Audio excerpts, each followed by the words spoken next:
All right, guys, we'll get going. First and foremost, I'll give credit to Iowa, especially defensively. Made some great plays on the ball, which I think you saw even last week from them, and those were debilitating to us in terms of, really what we wanted to do and tried to do in the football game. And so, I really would just say this: I somewhere along the line, I failed this team to be prepared, for the moment. And, I think our lack of execution really falls on my shoulders. And so whatever I have to do to get our team swung around, especially, the lack of efficiency on the offensive side of the football, it's really kind of been the last two football games. We've seen similar patterns. And then really in special teams, I think a huge play in that game, obviously that ball, dropping and, we lose about 30 yards on the punt. It's critical error. And, unfortunately we saw that last week. I think we've always been a team that's been able to correct those. And I think that's probably my greatest frustration. And again, that's where I think that responsibility does not lie on the kids. It relies on the head football coach. And so, again, I'll certainly take the blame for it. We'll have to figure this out. And it's not our seniors' issue. It's not our football team's issue. It's a Matt Campbell issue. And we'll do a great job of getting it corrected and certainly look forward to the challenges ahead of us. But with that said, questions you guys have? Yeah, that may be aside. What are your thoughts on Brock? What do you need to do to? I think until I watch the film, Randy, it's really hard. I think, again, man, were a couple of those balls that tipped, should they have been caught? Was there somewhere in the progression that the ball should have went other than that? I think those oral things, I'll have a better answer once I watch the videotape. Really my thought was in the fourth quarter is to get Hunter into the football game, let Brock kind of gather himself a little bit. And, it was certainly great to see Hunter do some really positive things as well. But, we believe in Brock, and Brock's a tremendous leader in our program, and he certainly doesn't want to have the end result of what happened today. And he's a guy that's worked really, really hard. And if I know Brock Purdy, he'll bounce back better than ever. So, again, it's hard to see that, though, until I can look at that videotape. Man, are some of those balls that get hit right on the hands and they're just dropped, or some of those decision making, and we'll be able to evaluate it once we watch the film. Yeah, I would assume Brock's going to be our guy. I think from the perspective of, man, do we put Hunter Deckers in to challenge Brock's position on our football team? Absolutely not. I think what we put Hunter in to do is kind of allow Brock to gather himself, and really settle the game back down and really try to go win the football game. Even at that time in the fourth quarter, we felt like we could continue to stay in the game and, had opportunities to maybe do that. On the flip side of the punt situation, you talked about your defense had just gotten a big third and long staff, big play got very demonic. Momentum is hard to quantify, but did you feel like you had it then, and then boom, it's gone in an instant? Yeah, I think, and it was an instant, right? I mean, you're talking two drastic plays that are killers, and, as I told our team, and I've said this, like, when we've played really great in these moments during our tenure here, we've had great calm, we've had great clarity to do our job, and most importantly, we've had great execution. And unfortunately, I would tell you, we didn't have that today.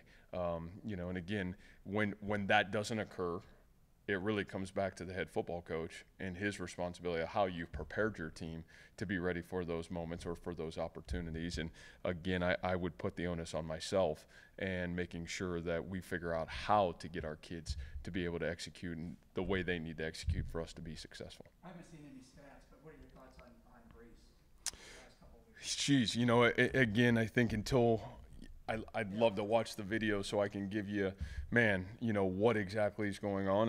Credit to both teams we played. There's a lot of hats in the box. There's a reality of, man, this guy's going to be a, focal point of the offense, and our lack of ability to adjust to that, I think, has probably hurt us. But, from a brief standpoint, it'll be really good to watch the videotape, really good to see, was there growth from week 1 to week 2? And if not, then why, and how do we continue to move that forward?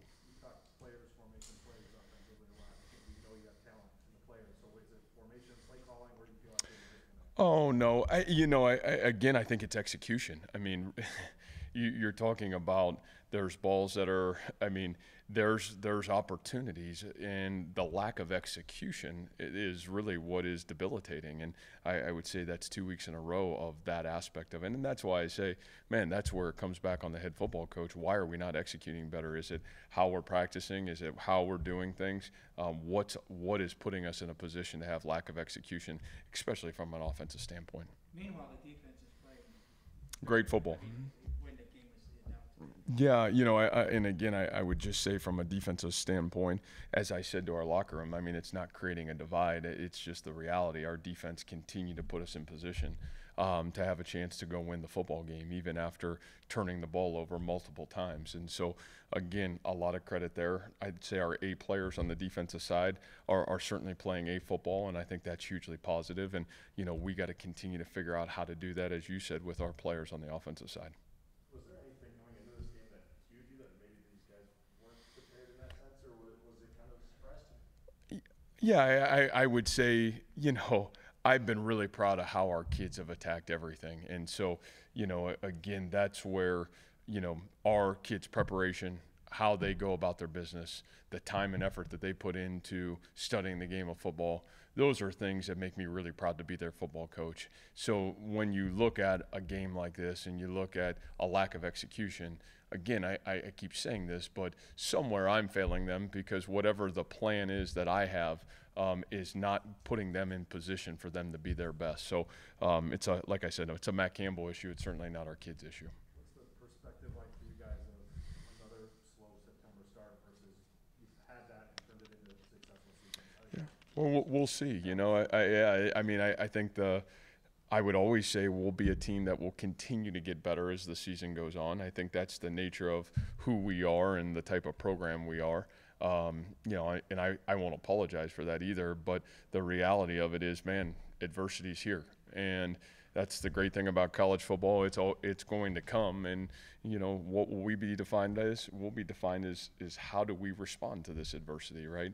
And that's what I love our sport, because I think it parallels in a lot of ways to life. But man, it's going to be a great challenge, and man, we got back-to-back road games. We got to go play it, late night next week, and there's real challenges out there, and we're going to either go one or two ways. And I would guess in the next 2 weeks it'll be very defining of who we are and really what kind of team we have this year. How much does it aid you having seniors who have gone through that adversity over their years here to bounce back and maybe lead that, put some of that off to you a little bit? Yeah, I think that'll be, we've got the right guys in that locker room to maneuver through tough and trying times. And so I have great belief in that locker room. I've got great belief in our leadership and certainly our seniors. And but yet we're going to have to do it too, right? And it's kind of like I said going into this game, you're never guaranteed in life your hopes and dreams just because you work really hard and you're really good. But at some point you got to stand up and you got to demand it. And there's got to be a sense of urgency in terms of doing those things. So whether that's from my end, whether it's from our leadership end, I think as a collective whole, it's going to be really fun to see what happens as we respond through tough and trying times right now. Matt, you said there was earlier this week that these in-state games mean something to you. There are probably a lot of Cyclone fans walking out of here a little more disappointed this time around than the previous 5. What would you kind of say to that, to those fans that are really looking for that win around? Yeah, I get it. And like I said, that's not our kids' issue. Obviously, that's a Matt Campbell issue. So, that's something we got to continue to do a better job of. You hate it because that's a situation where I would say multiple times we've given them great opportunities to play really well against us. And so, globally, I think our fan base really gets it. They get what we've been able to do and where we're going as a football program, but I certainly can understand their disappointment. I think equally everybody in that locker room and our coaching staff and myself feel the same disappointment that they're feeling tonight. A lot of times, Matt, people talk about luck being involved in things, but you touched on execution a number of times. Is that what creates luck? Well, I mean, football, the ball just doesn't bounce your way, right? I think that's total BS. And I always have and always will. You make the ball bounce your way. And unfortunately, for whatever we're lacking right now, not good players, not quality coaches, but something's were a hair off. And, you know, I felt like, man, we were a hair off in the first half. You know, I really felt confident that we would, you know, we were in a great spot coming out in the second half. You know, we put together a decent drive, get it out to midfield. And, man, boom, the tide swings, and we just never had the ability to recover. So, you know, again, I think luck is total BS. I think you create your luck, and you either demand it or you're hoping and wishing, and this is not a sport to hope and wish. This is a sport to demand it happen. Time for one more for Coach. How close was Orion Vance to going today, and what does him not being on the field do for that? You know, obviously we believe so much in Orion, and he played such a great game last week for us. But boy, I don't know if I could be prouder of Gary Vaughn. I mean, what a game I thought he had. And, you know, again, you want those guys. You don't know when your shot's coming. I've said this a lot in the college football world. Man, you don't know when your shot's ready, but, man, when you get your shot, will you take advantage of it? And I thought Gary did an incredible job. And so I think O's really kind of day-to-day at this point. You know, he was running a little bit yesterday, just not ready to play. But we'll certainly really look forward to having him back and feel like can be even a better defense now that Gary's got some great experience under his belt as well. Thank you, guys. Thank you. Thank you.